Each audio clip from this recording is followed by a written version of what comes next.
فضائیہ کی جانب سے ناکام بنائے گئے حالیہ دہشت گرد حملے کے بعد پاک فضائیہ کے میاں والی ایئر بیس کا دورہ کیا ہے۔ کہا کہ ہم قوم کو لاحق کسی بھی خطرے سے نمٹنے کے لیے پرعزم ہیں۔ تفصیلات جان لیتے ہیں، نمائندہ خصوصی سلمان اوان ہمارے ساتھ موجود ہیں۔ سلمان، اس دورے کے حوالے سے بتائے گا کیا کہنا تھا اس موقع پر ان کا؟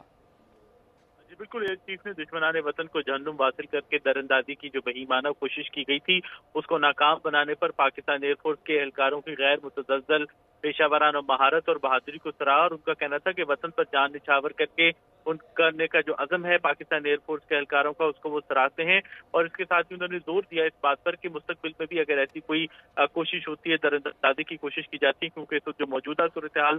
سامنے آئی ہے اس کو برقرار رکھنے کے لیے آپریشنل تیاریاں جو ہیں خاص طور پر ان پر زور دیا۔ اور اس کے ساتھ ہی ایئر چیف نے پاک فوج کی درار کمپنی اور سول قانون نافذ کرنے والے اداروں پر مشتمل جوائنٹ آپریشن ٹیم کا بھی خاص طور پر شکریہ ادا کیا، جنہوں نے دراندازی کی کوشش کو ناکام بنانے کے لیے پی اے ایف کے اہلکاروں کو بروقت مدد فراہم کی۔ اور ان کا کہنا تھا کہ موجودہ دفاعی صورتحال پی اے ایف کی جانب سے غیر متزلزل، چوکسی اور ایک بے مثال عزم کی متقاضی ہے، اور پاکستان ایئر فورس سلمان، بہت شکریہ آپ کا تفصیلات کے لیے۔ بلوچستان کے علاقے پسنی میں گزشتہ روز دہشت گردوں کے